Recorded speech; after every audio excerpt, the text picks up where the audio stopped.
However, in order to make, in order to just clarify exactly where President Duterte is coming from, he is, in a sense, he is taking the position of parens patriae, as parent of the nation. He is calling attention to the clear and present danger of drugs, and that it is his moral obligation to make sure that the public is properly warned of the drug menace. It is part of his duty to warn the citizens against those who present a clear and present danger to society. This is not a judicial process, it's simply a calling attention. He is, in a sense, really taking taking the moral responsibility to be able to warn the people. Lastly, in reference to oligarchs, President Duterte has always made known his position that he is against online gambling, and that it is also his position, it has been his position, to make sure that the economy is more inclusive, and that those who influence government policy and government decisions should be properly dealt with, and that the monopolies are dismantled, and that the economy becomes more inclusive, socially and economically inclusive. Thank you. I'd like to open the floor to questions. First question will come from JP Bencito, Manila Standard, about extrajudicial killing. Microphone, please. Good morning, sir. Morning. Sir, will the palace have any second look on the spate of extrajudicial killings now that many countries and many organizations have expressed their concern or some kind of opposition to the what is happening now in the country, sir? As I said, the NAPOLCOM has already made extra efforts, has already made initial steps in investigating these matters. Thank you, sir. May follow-up question about extra, other issue? Marlon muna tayo. Marlon Ramos. Has been a concern regarding President Duterte's intrusion into the matters concerning the judiciary. That this, yung decision niya to name a few judges supposedly involved in the illegal drug trade would result to a constitutional crisis. As I said earlier, that in a sense, his position as parent of the nation transcends this particular legality that you refer to. That he is actually exercising his position as father to the nation and calling attention to what is an extraordinary situation facing society. So in other words, it's something equivalent to shouting fire. There is a fire in the house. And it is his moral duty to be able to warn people that there is fire in the house. So it goes back to that, what is usually called the doctrine of parens patriae, that it is his moral duty to be able to warn, not to be able to warn society of what is actually happening presently. Should the judiciary or even the public consider this as parang pakikialam ng Pangulo or some kind of intervention in the matters of the judiciary? Siguro kung may sunog, kailangan makialam. Di ba? That is the position he's taking. Now, we are facing an extraordinary danger. And these are, in other words, these are not normal times. These are these are abnormal times, and it calls for a radical action. And that despite the constitutional provision on the separation of the three branches. He's not interfering with the judicial process. He is simply calling attention to it. He is not actually making accusations. This is not the judicial process yet. He's simply calling attention. Okay. Thank you. Sir. Follow-up question regarding Sereno. Philippine Star, Alexis Romero. Secretary, what do you say to Justice Sereno's statement that judges should not surrender without warrant? And that's exactly what I believe PRRD has already made reference to that and told them to go to the Supreme Court and clear their names there. He was not actually arresting them. There was no action to arrest them. It was simply for them to be able to clarify their names, simply because also their names have come up. What he is referring to is what intelligence has discovered, and if their names are cleared, then they're cleared. Okay, what do you say to comments that many of the names there were actually dead already, and many of them are inaccurate? For example, yung isa daw hindi naman congressman. Mukhang hindi malinis yung information. Ganito po yan, no? And I think Secretary Andanar has made reference to that when he said that actually the lists are a combination of old and new, and that things may but on the whole, they were put together, and these are the lists that have been made reference to, and if they cleared their name, then they're cleared. Can we still say that the list presented by the president is credible? I would say so. I would say it's credible. On the other hand, if there are mistakes, then the onus now is upon the individual to be able to express and to clarify his actual situation, based again on the fact that he is yung sinasabing doctrine kanina, that he's simply calling a warning that there is such and such a situation facing society. Follow-up question about Marlon Ramos, please. Sir, are you saying now that the government now is trying to promote yung kabaliktaran ng presumption of innocence, instead presumption of guilt among those individuals who were named in that list? Let me go back to what I said, okay? The situation is that there is a clear and present danger facing the nation, and that intelligence reports are of such magnitude, are of such breadth and depth, that are extraordinary, and that is why he's calling for a public outcry. And this is and the naming is part of the process of the warning that there is such and such a situation, and then he's asking for the cooperation of these people to come up and clear their names. So why not just file charges against these individuals? Then after filing charges, then the government can already name them in public. Simply because there is already the length and breadth, is of such magnitude. It needs extraordinary measures. Okay. Follow-up question. Other issue na tayo. Raymond Tinas, follow-up. Ted, about Sereno. Okay. Okay. Kay Bombo, kay Raymond Tinasa muna tayo. Sir, brief quickly lang. Sir, but what the president is doing, naming names before filing charges, is that actually some sort of trial by publicity or justice by publicity, just so they will be named and they will be put to shame? I doubt if the president is prone to gimmicks. He is not that kind of a person. Sir, on the Marcos Heroes Burial, Yes.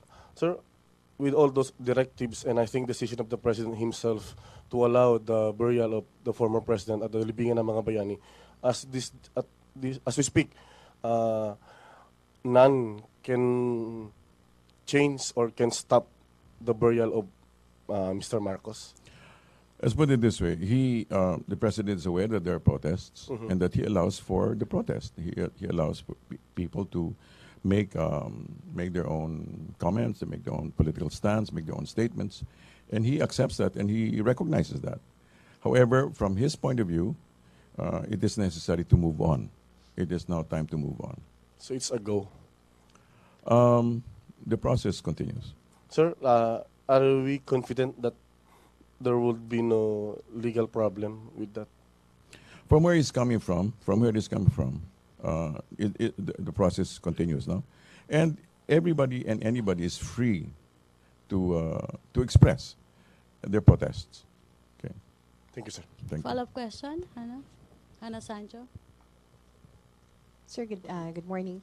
Sir, some analysts are saying na yung decision ni President Duterte to allow yung family ni Marcos na ilibing na nga sa libingan ng bayani na si former President Marcos is a wrong decision or wrong move.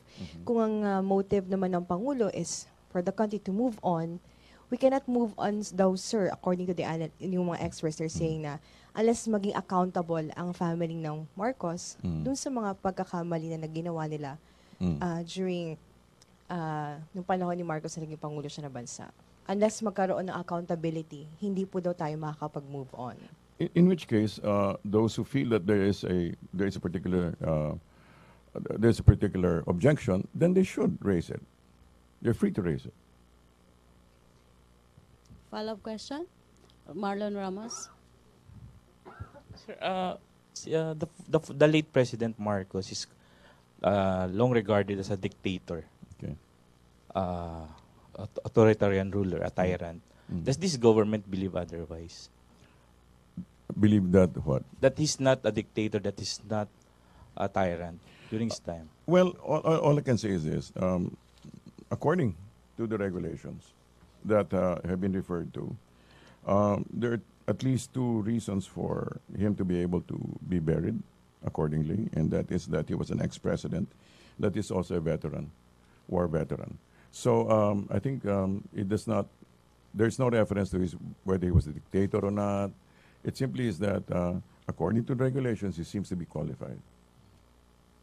And also the human rights abuses during the martial law, hindi na rin po yun i-consider. It would not matter on the decision of the president to I think allow. those are two different, according to this, there are two different matters. The burial and the supposed accusations and the supposed shortcomings of Mr. Marcos. Okay, follow-up question. Other issue? Ted Tuvera? Sir, good morning. Yes. Sir, yung sinasabi ni President Duterte parati is if ever na magpaputok ulit yung mga NPA ng landmines, hindi na matutuloy yung peace talks. According to him, yes. Yeah. And kahapon din, nag-release ng statement yung CPP na ini-encourage pa nga nila yung mga NPA na gumamit ng mga command-detonated explosives, which are landmines. Sir, ito po ba ay nagpapakita ng threat na mapopostpone or hindi na matutuloy yung peace talks? Well, let's put it this way. If both parties are aware of the parameters, then they're also aware of the consequences of violating those parameters. So let's let it unfold. Let's see how it goes. Because the PRRD has made a statement that no landmines. And if I'm not particularly aware of the situation, but if the other party says go ahead with landmines, then they are the ones responsible for endangering the process. Sir, follow-up din po. Yes. Related ba rin po sa peace talks? Sir, nagsabi po yung NDF na if ever po, last Saturday, if ever hindi ma-release yung 22 political prisoners nila, eh, hindi raw matutuloy ang peace talks. Ano yung reaction po natin dito, sir? I'm not aware of the details regarding that, but I know that there have been efforts to make sure that those who need to be in Norway have been allowed or are being allowed to have travel passes, as far as I know. Pero sir, yung GRP panel, ready na po sila, sir? As far as I know, they're ready. Yes. Will proceed. Yes. Does it mean there's a possibility that you can proceed with the talks without Joma season? As far as if that is the statement of the president, in which case he's actually considering that the local CPP, the local representatives will be able to negotiate their own peace. But this is not an official statement. I'm just saying that. If that is exactly what he said, and that is the context, then the president seems to be confident that the peace talks can proceed. So pwedeng itsupuera si season? If I'm not saying that I'm not saying na itsipwera siya. I'm saying that according to that particular statement, that it may be a possibility. But what made him say that statement? I'm not entirely sure about the process why. Chona, you? Microphone, Alexis, please. Thank you. Sir, tanong ko lang, magkano yung budget sa peace talks? Kasi sinasabi ng Pangulo, pag hindi natuloy, i-realign na lang niya sa mga sundalo yung budget. I don't have the exact number, but it is sizable. May follow-up pa sa peace talks? Other issue? Dexter Ganibe? Secretary, isang Yes, po. maulang tanghali. Nagsuspend na nung mga city governments na mga pasok sa mga eskwelahan. May announcement ba ang government sa executive? Meron ba? Wala ba? As of now, wala. Wala ba?